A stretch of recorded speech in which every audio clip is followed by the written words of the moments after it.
दोस्तों, हरियाणा विधानसभा चुनाव के नतीजे हमारे सामने आ चुके हैं और यहां पर यह कहा जा रहा है कि वोटर जो है बट गया। जाट वर्सेस नॉन जाट के बीच में ये लड़ाई पूरी देखने को मिली है और भारतीय जनता पार्टी के खेमे में जो वोट गए हैं वो नॉन जाट वाले गए हैं। अब लोग सवाल यहां पर ये उठा रहे हैं कि क्या पश्चिमी उत्तर प्रदेश में इसका असर देखने को मिलेगा और भारतीय जनता पार्टी एनडीए के लिए यहां पर दिक्कत ये हो सकती है कि जयंत चौधरी जो हैं वो अब 3 से 4 सीटों पर दावा ठोक सकते हैं, क्योंकि भारतीय जनता पार्टी को अगर हरियाणा चुनाव का असर पश्चिमी उत्तर प्रदेश में पड़ता दिखाई देता है, क्योंकि पश्चिमी उत्तर प्रदेश और हरियाणा सटा हुआ है, और अगर यहां पर असर दिखाई देता है तो जाटों का वोटर भारतीय जनता पार्टी को चाहिए होगा। जयंत चौधरी जाटों के नेता कहे जाते हैं, उनकी पार्टी को जाटों का नेता, जाटों की पार्टी कहा जाता है। उनके पिताजी हों या फिर उनके दादाजी हों, जाटों और किसानों में उनकी अच्छी पैठ मानी जाती रही है। तो ऐसे में 3 से 4 सीटों पर दावा ठोक सकते हैं और भारतीय जनता पार्टी मीरापुर के अलावा कोई भी सीट उनको देने के मूड में दिखाई नहीं देती है। सीटें कौन कौन सी हैं? मीरापुर, गाजियाबाद, कुदरकी और अलीगढ़ की खैर सीट, इन 4 सीटों पर दावा ठोक सकते हैं। तो यहां पर प्रशांत हमारे साथ हैं, वरिष्ठ पत्रकार हैं, उनसे बातचीत करते हैं। प्रशांत, जयंत चौधरी क्या अब यहां पर अपनी दावेदारी और मजबूती के साथ रख सकते हैं, और अगर रखते हैं तो क्या ये बीजेपी के लिए एक थोड़ा सा समस्या पैदा हो सकती है उपचुनाव में?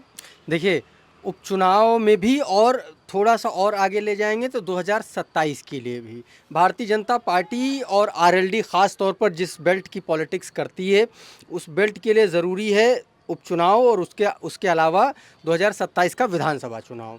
लगभग 120-124 सीटें उस पूरी बेल्ट में विधानसभा की आती हैं, और अभी जो उपचुनाव है उसमें से 4 सीटें हम मान के चल रहे हैं। हरियाणा का चुनाव पूरा का पूरा एकदम वो क्लियर कट दिख रहा है, जाट वर्सेस नॉन जाट का हो गया है। अब यहाँ से जयंत चौधरी की भूमिका बढ़ेगी। 24 में जिस तरीके से नतीजे आए और वहाँ से जो जयंत चौधरी को थोड़ा सा बैकफुट पे जाना पड़ा कि भाई आपने उम्मीद के मुताबिक नतीजे नहीं दिलवाए आपने, और इसीलिए वो चुपचाप भी थे। लेकिन अब भारतीय जनता पार्टी और जयंत चौधरी कमोबेश एक ही पायदान पर आकर के खड़े हो गए हैं। हरियाणा में जाटों ने भाजपा को नकार दिया, वहाँ तो जयंत की कोई भूमिका नहीं थी, और पश्चिमी उत्तर प्रदेश में 2024 में के चुनाव में लोकसभा में जाटों ने जो है भारतीय जनता पार्टी को नकार दिया। दोनों ही पार्टियां अब बराबर बराबर की स्थिति में खड़ी हुई हैं। यानी कि अब जयंत चौधरी की जो नेगोशिएशन की स्थिति है वो बेहतर हो जाएगी पश्चिमी उत्तर प्रदेश में, और ऐसा माना जा रहा है कि वो खैर विधानसभा सीट तो वो मांग रहे थे और वहाँ से वो लड़ेंगे भी, और मीरापुर में उनके विधायक थे, ये 2 सीटें पक्की थे। लेकिन अब कुंदरकी में जयंत चौधरी की दावेदारी और मजबूती से बढ़ जाएगी, क्योंकि यह माना जाता है कि कुंदरकी में आरएलडी का ठीक ठाक प्रभाव है और मुसलमानों में भी उनकी ठीक ठाक पैठ है, और मुस्लिम वोटर्स कुंदरकी में अच्छी खासी संख्या में है, 50-60% के आसपास वहाँ पर मुस्लिम वोटर हैं। ऐसे में जयंत चौधरी अब भारतीय जनता पार्टी के लिए एक तरीके से मुसीबत बनेंगे 2024 का जो विधानसभा का उपचुनाव है 10 सीटों का।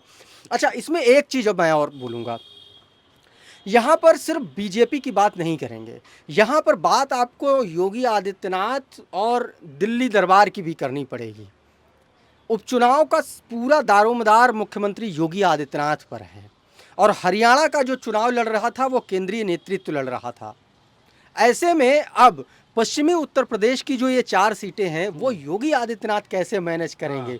यानी कि आप सीधी लाइन में ऐसे समझिए कि केंद्रीय नेतृत्व में दिल्ली दरबार ने सारी की सारी टेंशन जयंत चौधरी के माथे से घुमाते हुए योगी आदित्यनाथ के माथे पर मर दी है। अब इन दोनों के बीच में ये नेगोशिएशन होगा कि क्या करें, और योगी आदित्यनाथ मुझे लगता नहीं है कि जयंत चौधरी को ये सीटें देंगे। मैं उस पर आऊंगा कि सीटें देंगे या नहीं देंगे या फिर क्या चल रहा है। एक खबर यह भी निकल कर आ रही है कि बीजेपी आला कमान को हर सीट पर 3-3 प्रत्याशियों के नाम भेज दिए गए हैं। तकरीबन 27 से 28 नाम ऐसे हैं, एक पैनल तैयार किया गया है बीजेपी की ओर से और वो भेज दिया गया है। कहा यह जा रहा है कि अभी तक ये अभी तक पता नहीं है कि संजय निषाद को सीटें देंगे कि नहीं देंगे, क्योंकि उन्होंने महत्वाकांक्षाएं जाहिर कर दी हैं कि हमें 2 सीटें चाहिए, हमें लड़ना है। जयंत चौधरी लगातार ये बात कर रहे थे कि भाई हमको सीटें चाहिए। तो जयंत चौधरी अगर सीटें मांगते हैं और यहाँ से बीजेपी नहीं देती है, तो क्या एनडीए में किस तरह की आप देख रहे हैं दिक्कतें पैदा हो सकती हैं जयंत चौधरी को लेकर? भारतीय जनता पार्टी ये चाहती है कि ज़्यादा से ज़्यादा सीटों पर वो चुनाव लड़े और जीते और एक बड़ा मैसेज देने की कोशिश करे। भारतीय जनता पार्टी को शायद अपने कंधों पर ज़्यादा भरोसा है। पश्चिमी उत्तर प्रदेश का हाल भी वो देख चुकी है 24 के चुनाव में।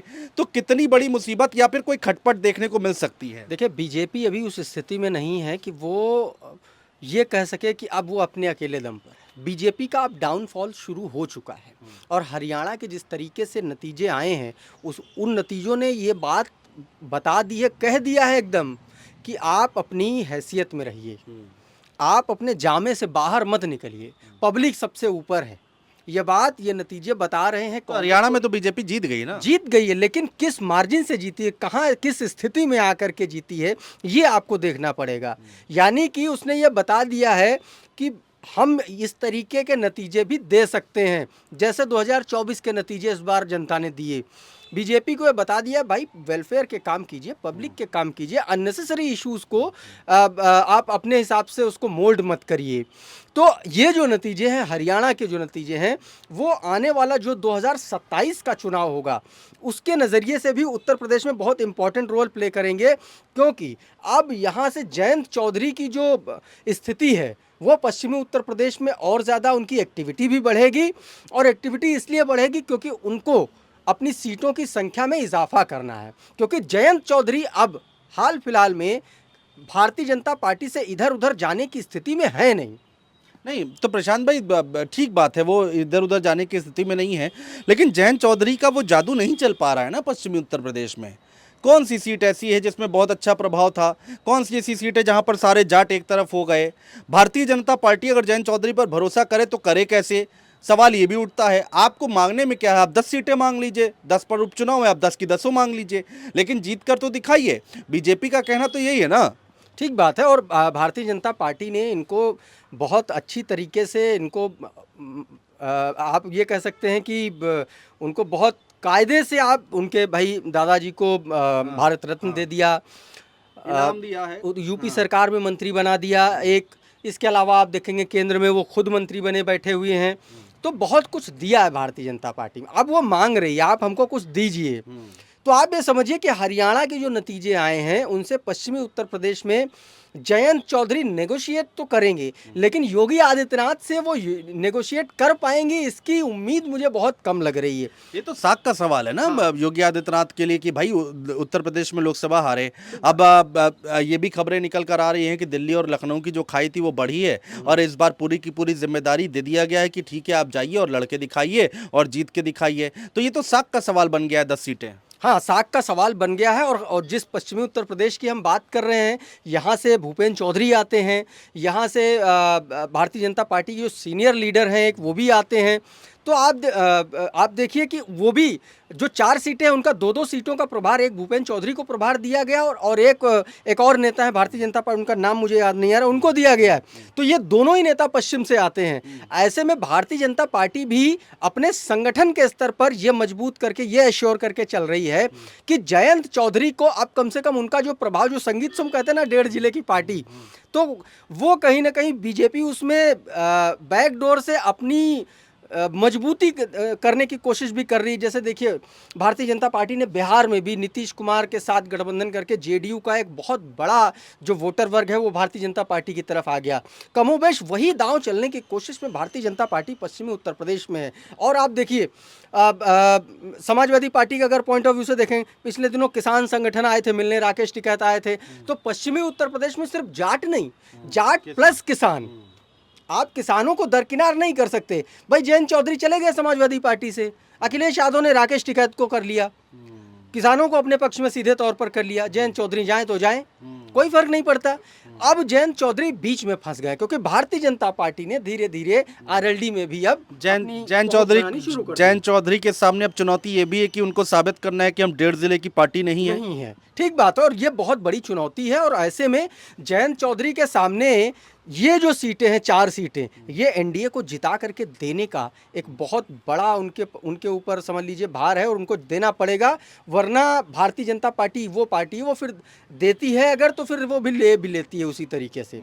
तो ये भी एक बहुत आप ये कह सकते हैं कि आरएलडी के लिए बहुत करो या मरो की स्थिति होने जा रहा है विधानसभा का उपचुनाव और विधानसभा का 2027 का मुख्य चुनाव भी। तो देखना होगा दोस्तों कि अब हरियाणा के चुनाव के बाद रिजल्ट के बाद क्या पश्चिमी उत्तर प्रदेश में इसका असर होता दिखाई देगा। हालांकि कहा यह जा रहा है चाहे वो सत्ता पक्ष हो या फिर विपक्ष हो, एनडीए हो या फिर इंडिया गठबंधन हो, हर किसी पर इसका असर होता दिखाई देगा, क्योंकि हरियाणा के नतीजे कुछ ऐसे आए हैं। जयंत चौधरी का क्या स्टैंड रहता है और भारतीय जनता पार्टी उनको कितना साधती है, कितनी सीटें देती है, ये भी देखना बहुत दिलचस्प होगा उत्तर प्रदेश के उपचुनाव में। बहुत शुक्रिया दोस्तों।